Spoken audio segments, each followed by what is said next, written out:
moi, je suis psychiatre, addictologue. Je dirige un XAPA dans Paris et je suis rattaché à l'unité INSERM 669. Donc, on m'a demandé de parler plutôt des aspects traitement médicamenteux et traitement de substitution, donc sur les pistes de ce qui pourrait être développé ou en tout cas qui mériterait d'être développé. Donc les problématiques en suspens, on les connaît, la persistance de l'hépatite C à des taux élevés chez les usagers de drogue, des usagers qui sont encore en dehors du dispositif de soins ou bénéficiant d'un accès limité, pas forcément de leur choix, le mésusage de traitements existants, la persistance de pratiques d'injection à haut risque, la persistance d'usage d'opioïdes chez des patients pourtant déjà substitués, la question des stimulants et des drogues émergentes, donc stimulants on en a parlé, et des stratégies apportées par les patients eux-mêmes. C'est une question émergente, baclofène, cigarettes électroniques, c'est des choses on voit bien qui s'imposent à nous et qui échappent à un dispositif qui était plus contrôlé, donc qui est intéressante à mon avis à prendre en compte. Alors les propositions déjà formulées, il y a eu l'expertise, excellente expertise collective INSERM de 2010, qui faisait un certain nombre de propositions que je ne vous détaille pas, mais qui donnaient des pistes sur les traitements, mais aussi sur la prise en charge globale, sur la réduction des risques, bien sûr, puisque c'était sa thématique. Alors, quelles ressources, quelles pistes compléter le dispositif existant? Si on essaie de catégoriser un peu les interventions nécessaires, compléter du point de vue des médicaments, compléter le dispositif existant, des thérapeutiques nouvelles et des questions aussi qui se posent et qui méritent d'être prises en compte par leur complexité. Alors, le dispositif existant, d'abord, des traitements comme les traitements par méthadone, les traitements substitution, améliorer l'accès. C'est moins la question pour la buprenorphine, puisque sa prescription est très large et peut être initiée par n'importe quel médecin installé ou en centre spécialisé. Pour la méthadone, ça reste une initiation en structure spécialisée ou en structure hospitalière. Donc, c'était la question de l'extension de la primo-prescription de méthadone en médecine de ville qui a fait l'objet d'un essai d'intervention dont Patricia pourra nous parler mieux sur l'essai ANRS Métaville, avec la particularité, c'est que c'était le cadre de prescription qui était randomisé, pas les patients, c'est-à-dire qu'on a attribué par tirage au sort un type, une modalité de prescription aux patients, soit en centre spécialisé pour l'initiation, soit en médecine de ville, avec un engagement, et ça c'est le design, mais rapidement de l'essai d'intervention, pour 14 jours, de se retrouver soit en une primo-prescription en médecine de ville, soit en centre de soins spécialisés, donc maintenant XAPA, et avec la possibilité ensuite de switcher. L'objectif étant donc, c'est un essai de non-infériorité, c'est-à-dire de prouver que l'initiation en médecine de ville ne présentait pas de différence par rapport à l'initiation en centre spécialisé pour la proportion d'usagers abstinents aux opiacés AM12.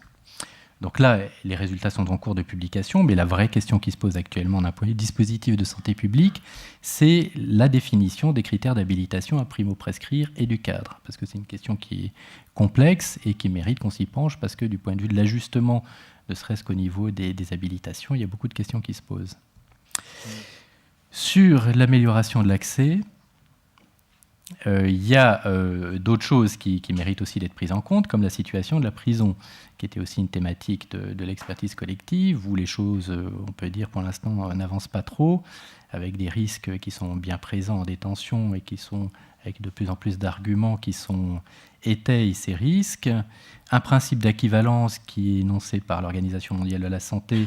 ou la loi de 1994 sur l'organisation des soins en prison, mais qui n'est pas encore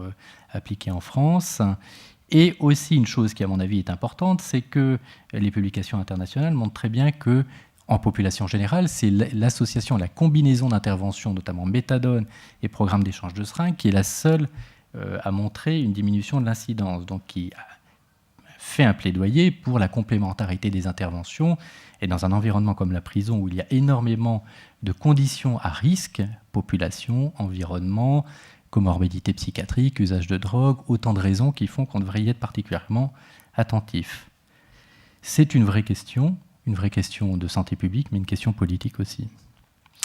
Alors, donc, c'est ce que j'ai dit, importance intriquée RDR et thérapeutique médicamenteuse. Il faut savoir que du coup, en prison en particulier, les traitements de substitution ont une vocation extrêmement importante de thérapeutique, mais aussi de réduction des risques, pour pallier les carences en termes de réduction des risques existantes. Donc il y a un impact sur la réduction des pratiques à risque, l'accès aux soins pour des usagers qui sont sevrés par l'incarcération et donc ils ne l'ont pas choisi, réduction du risque d'overdose à la sortie, qui est peu prise en compte pour l'instant, et la rétention en traitement et prévention de la récidive. Donc c'est effectivement,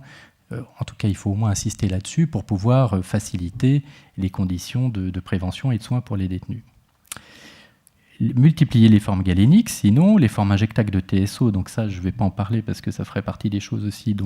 dont Patricia va parler, mais il faut savoir qu'il y a des pistes et des propositions de travailler sur la buprenorphine injectable pour des gens qui sont en échec avec l'arrêt des pratiques d'injection et qui continuent malgré tout, et de la même manière les sulfates de morphine, en particulier le moscontin ou le Skeno, où on sait qu'il y a un usage qui est fait de ces traitements en ville et qui mériterait qu'on le prenne en compte plus généralement. Il est fait du point de vue réglementaire puisqu'il y a une circulaire qui autorisait exceptionnellement la pérennisation de traitements par sulfate de morphine. Les traitements nouveaux en France,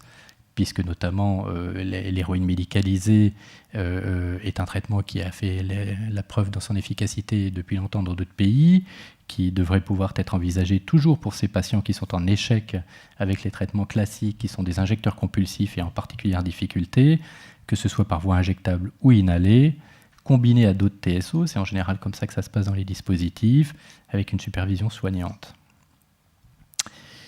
La cigarette électronique, ça je l'ai mis parce que je trouve que ça mérite quand même qu'on s'y attarde une minute. C'est un succès qui échappe à tout cadre. Il y a 500 000 personnes qui sont concernées, c'est le minimum de l'estimation qui est faite, avec a priori, mais enfin on n'a pas grand-chose pour le démontrer, une innocuité probable, exception faite des ajouts destinés à produire un goût, un principe du traitement substitutif avec maintien d'une dépendance à la nicotine, mais une logique de réduction des risques puisque les autres toxiques sont absents.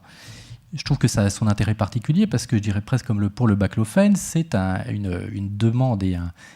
une utilisation qui émerge des usagers, qui a pour particularité de prendre en compte cette notion dont parlait tout à l'heure Falissard de plaisir. C'est-à-dire que des gens ne sont pas prêts à abandonner le plaisir qu'ils ont avec la nicotine ou autre et ont envie de pouvoir aménager ce plaisir en réduisant les risques qui y sont associés. Donc je pense que ça a un intérêt aussi bien sociologique qu'au niveau de la recherche à explorer.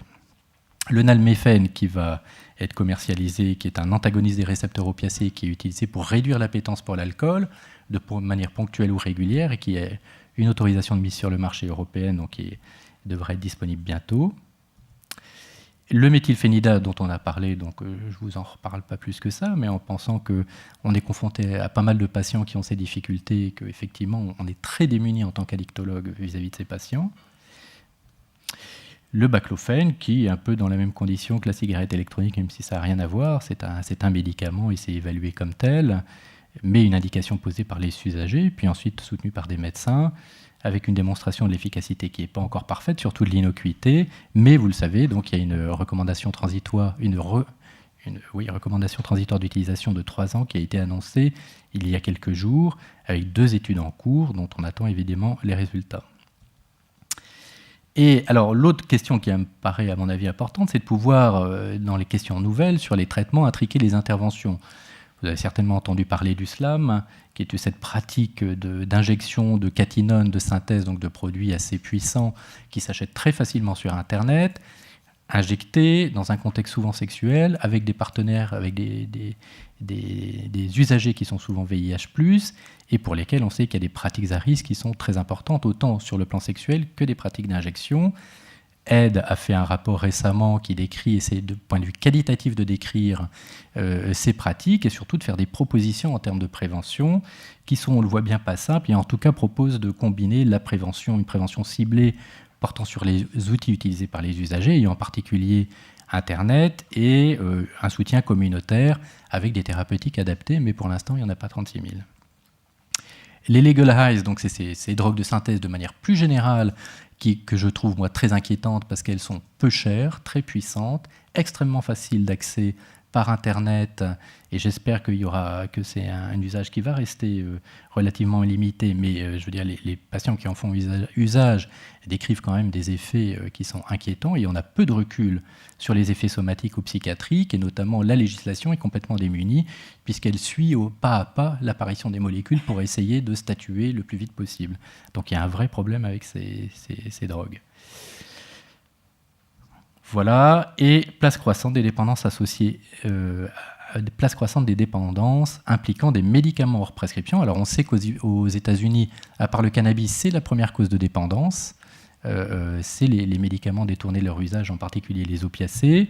Ici, c'est quelque chose auquel on est déjà confronté avec les codéinés. Il y a eu le néocodion dans le passé, la buprénorphine mésusée ou les sulfates de morphine. À mon avis, on devrait s'intéresser aussi aux mésusages de codéinés faibles, d'opioïdes faibles, comme les codéinés qu'on trouve dans les ferralgan-codéinés ou le codoliprane qui sont en vente libre. Et on voit régulièrement des accidents d'hépatite aiguë liés à des consommations massives de paracétamol avec des gens authentiquement dépendants. Et toutes les benzodiazépines, quel dispositif thérapeutique, en dehors des dispositifs courants, quelles propositions on peut faire pour ces patients-là? Les perspectives, je pense que dans une logique de santé publique, c'est vraiment identifier les populations qui sont en marge d'un accès à une prise en charge thérapeutique pour des questions de ressources, précarité ou autres, de lieux, donc la prison, mais ça peut être d'autres, quand on voit les structures qui sont dans des départements dépourvus de structures spécialisées, il y a une vraie problématique, les produits ou les pratiques avec des besoins nouveaux qui émergent et qui vont plus vite maintenant qu'auparavant, avec la nécessité de déployer des dispositifs qui soient complémentaires, mais aussi ciblés et plastiques. Je pense que la souplesse en termes de prise en charge de ces populations isolées ou cibles est importante. Voilà. Merci beaucoup.